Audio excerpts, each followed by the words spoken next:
We'll guide you through how to fix WhatsApp not working on an Android. If you find this useful, then consider subscribing and liking the video. So it may not be working in different ways, so make sure this full guide is covering different fixes and hopefully one of them will solve the problem. Make sure this full guide and don't skip ahead, otherwise you may go and miss an important part. Open the Play Store. You want to press search at the bottom. Then at the top you can go and press on the search and you want to go and type in WhatsApp.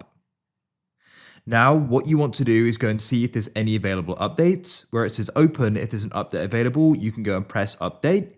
If there's one to do, go and do it, see if it solves it. If it doesn't or there's no update available, let's get into the next fix. What you want to do is go and swipe up and find the option for settings or search at the top for settings. Scroll down, go and find the option for apps like so. Then in here, you need to go and find WhatsApp. Here it is, you can then go and click there. What you can do is go down and press force stop in the bottom right and press OK. Scroll down to storage and try clearing the cache. Now come and return to WhatsApp and go and see if it's now working. Hopefully it's now working. If it still isn't and you can access it, press the three dots in the top right and go down and press settings. Scroll down to chats.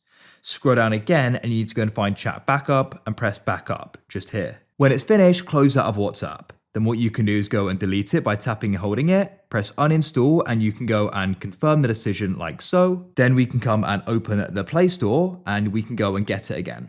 When it's finished, you can then go and press open. During the process, it should go and detect the backup and we can then go and restore from it. So we'll go and press continue and we'll go and get our data back. We can go and press next at the bottom like so.